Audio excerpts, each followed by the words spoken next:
Ngayon naman guys ay isa-set up na natin itong ating buong setup na to. Itong 200 watts, dalawang 100 watts ng Ryzen. So bale, try din natin kung alin ba dito yung efficient kapag parallel connection ba, okay naman ay naka-series connection. Tapos gagamit natin itong battery, mga circuit breaker, and sasabihin ko din kung magkano nga ba yung lahat-lahat ang gagastos kapag gagayahan nyo halimbawa ito. So bale ngayon ang mga gagamitin ko ito, dalawang 100 watts solar panel ng Ryzen. Tapos gagamit ako ng dalawang 10 gauge na wire, American gauge for solar wire. Ito, mas makapal na to. Tapos gagamit din tayo ng 400 watts MPPT solar charge controller na LJoy. Ito, 400 watts step down. Tapos circuit breaker, dalawa, 16 ampere hour. Tapos meron tayong 10 ampere hour. So bali mamaya try natin kung dito yung pwede. Gagamit tayo ng circuit breaker box. Tapos yung mga MC4 connector para dito, itong Y or splitter. Tapos itong 100 watts, 100 ampere hour na LiPo4 battery. Tapos ito inverter. So first, ito yung mga solar panel natin. Dito ko muna siya ilalagay sa baba. Ang gagawin muna natin ngayon is parallel connection. Ipapag-connect natin yung dalawang positive at negative. Dini ko muna siya ilalagay. Dito sa parallel connection, gagamit ako nitong splitter natin or wire. Iko-connect natin yung itim sa itim or negative din eh. Eto. Tapos lahat naman ng positive pagsasamahin din natin din eh. Are. So bale ito na ngayon yung dulo nitong ating wire. Ito naman yung iko-connect natin sa ating solar charge controller. Tapos dito sa ating wire papunta sa ating solar charge controller ay gagamit rin nga para ako ng ating circuit breaker. Ang gagamitin ko ngayon circuit breaker ay 16 amps na MCB or miniature circuit breaker. So ito yung positive ng solar panel, ilalagay ko na siya muna din sa ating circuit breaker. Ito. Tapos ito naman yung negative din. Tapos dito naman sa ating output, dito ko naman ilalagay yung ating solar charge controller. Itong solar charge controller na LJoy. So itong pula ay positive din. Tapos hihigpitan. Ito namang negative ay dito sa kabila. So pantay lang sila. So ayan ngayon, ito na ikabit ko na. Try natin itaas itong circuit breaker. So ito, gumana na yung ating solar charge controller. Ayan. Ang gagawin ko lang dito ay iseset ko yung output voltage niya para sa battery. Itong battery ko ngayon ay LiPo4 12 volts. Ang kanyang maximum charging voltage ay nasa 14.4 to 14.6. Pero ang gagawin ko dito ay iseset ko lamang siya sa 14.4. Meron naman siyang adjustment dito. Ito pababa, ito pataas. Kapag nailagay na natin sa gusto nating voltage ito, 14.4 ay ipipindutin ko tong OK.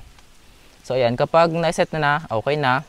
Maglalagay ulit nga pala ako ng isang circuit breaker. Ito yung isa natin circuit breaker, 16 amps pa din. So ilalagay ko lang siya dito. Ito pa rin yung ating negative dito sa part na to. Ayan. Tapos hihigpitan. Ito naman kulay dilaw, ito yung ating positive. So ilalagay ko na rin siya din. So ito ngayon na ikabit ko na yung circuit breaker. Maglalagay naman ako ng wire. Ito ngayon, papunta naman ito sa ating battery. So ito yung ating positive, kulay pula. Ikakabit ko siya dito sa ating positive na circuit breaker. Dito pa rin sa katapat ng dilaw. Tapos hihigpitan. Kailangan talaga mahigpit yung kabit natin para hindi mag-loose yung connection. Para yung pag-flow ng current ay dire-diretso. Para hindi siya uminit. Ito. So ikakabit ko siya ngayon dito sa positive ng battery.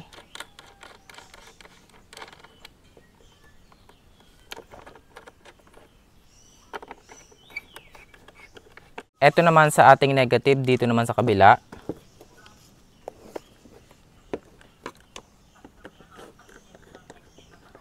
Tapos dito naman sa negative ng battery. Ito ngayon na ikabit na natin, tataas ko na tong circuit breaker ng battery. Ayan. So dito, ayan, nagcha-charge na siya, umaabot na siya ng 6 amps. Tingnan natin dito sa ating cellphone, sa nakakabit sa BMS ng battery. Nakapag-charge tayo ngayon dito ng 88 watts. Ayan. 88 watts yung ating nailalagay na papunta sa ating battery. So ayan, 200 watts sa solar panel. Nakapagbigay ngayon ng 88 watts. Ayan. So ngayon naman, itry naman natin yung series connection. So bago ko itry sa series connection, papatayin ko muna to. Baka magkaroon ng problem. Ayan. Tapos itong solar panel ipapag-series ko.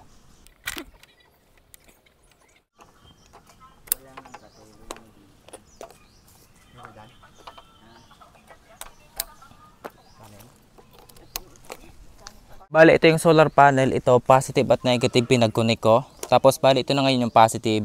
Yun yung negative. Pagdating dito sa ating solar charge controller, ito muna, kahit hindi ko na muna siya palitan. Mamaya ko na siya papalitan. So, itataas ko na. So, tingnan natin dito kung 14 volts pa din. 14.4.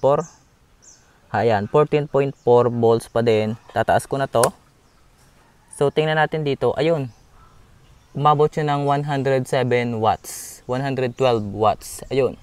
So, mas mataas kapag naka-series connection. 98, 84. Yan, bumaba ng konti. 97, 101. Ayan. Tumataas pa kapag naka-series connection. Almost 50% pataas. So, bali dito sa circuit breaker na 16 amps galing sa solar panel papunta dito sa circuit breaker, pwede ko na siyang palitan ng 10 ampere kasi masyadong mataas na yung 16. So, pinakamataas na dapat yung 10 ampere. Ito, papalitan ko siya ngayon. Ito naman ngayon yung inverter na ginagamit ko pa rin ngayon. Ito yung positive, ito yung negative. Pero papansin nyo yung ginamit kong wire dito ay parehong kulay. Kaya naman, nilagyan ko muna ng tanda. Ito yung negative, nilagyan ko siya ng electrical tape din eh. So, dito siya nakalinya. Itong negative ay kakabit ko dito sa negative ng battery. Ito namang positive ay dito naman syempre sa positive. Sa kulay pula. So, bali ito yung aking load ngayon. Itong electric pan. Dito ko siya ilagay sa ating, ano na to, inverter. So, ayan, gumagana na siya. So, bale, base sa test natin, mas magandang gamitin ay yung series connection. Gamit syempre itong LGoy MPPT Solar Charge Controller na to. Mas mataas yung kanyang efficiency kumpara sa naka-parallel. So, bale, ito naman ngayon yung aking diagram nung naka-parallel connection. Ito yung diagram natin sa parallel connection. Dito yung ginamit ko, dalawang 100 watts sa solar panel, parallel, 10 gauge na wire, isang MCB na 16 ampere, 400 watts step down na MPPT LGoy, tapos MCB ulit, circuit breaker 16 amps, at battery na 100 ampere hour. Ang diagram natin para sa series connection na ito, binago ko lang naman yung circuit breaker, same pa rin naman. Bale dito, binago lang natin yung connection ng parallel, ginawa nating series, dalawang 100 watts, tapos binabaan natin yung circuit breaker ng 10 ampere. Hindi ko na nilagay dito yung inverter, pwede kayo na lang yung maglagay. And now, magkano nga ba yung nagastos natin sa setup na to? So, ang gastos natin para dun sa parallel connection ay ito. Tapos, ang ginastos ko naman dun sa ating series connection, kung gagayahan nyo naman, ay ito.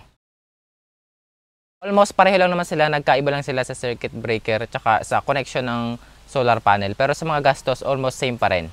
Kung mapapansin nyo kung bakit hindi tayo gaanong maraming mga binago sa setup, sa parallel at saka sa series, it is because dahil dito sa ating solar charge controller na LGoy. Ito kasi gagawin mo siya, pwede siya sa lithium battery, pwede rin siya sa lead acid.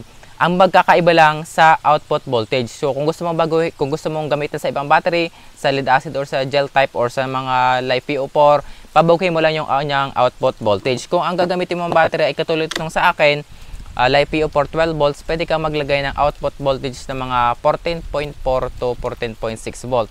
Yun na rin yung safe para hindi siya ma-overcharge. Ito kasi ay walang katulad ng ibang solar charge controller na may mga overcharging voltage, may mga float voltage. So, depende mo na lang yun sa safe charging voltage niya or maximum output voltage para sa battery. Kung ang battery naman ay mga lead acid 12 volts, pwede ka maglagay ng mga 13.8 volts. So, yun na yung maximum. So, all in all talaga, yung nagpadali talaga sa setup natin talaga dito ay itong ating solar charge controller. Hindi niya tayo pinahirapan dito. Pero syempre kung gagamitin nyo to ay ingat-ingat din lang sa pagkakabit, especially sa positive at negative, yung mga polarity. Kasi nung una talaga nasira na to, nagkabaligtad ako ng kabit sa positive at negative ng battery. So pag nung binuksan ko tong solar charge controller, nakita ko may naputol na connection. So hininangan ko lang tapos ngayon okay na ulit. Ito na guys, ngayon nilagay ko na dito sa circuit breaker box. Ayan, ito yung sa solar panel, ito na yung sa battery. Pag pinatay ko yung battery, ayan, ito, yan, nawala na yung current papunta sa battery. Ito naman yung solar panel.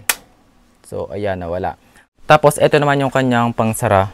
Ayan. Tapos, lagyan ko na lang siya ng tornilyo dito sa loob para mas malinis na rin siyang tingnan ngayon. Ito ngayon yung buong setup. Okay na, naikabit ko na yung solar charge controller, yung ating circuit breaker dito sa box. Ayan, o.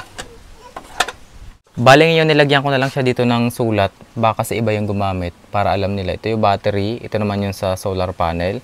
Ayan.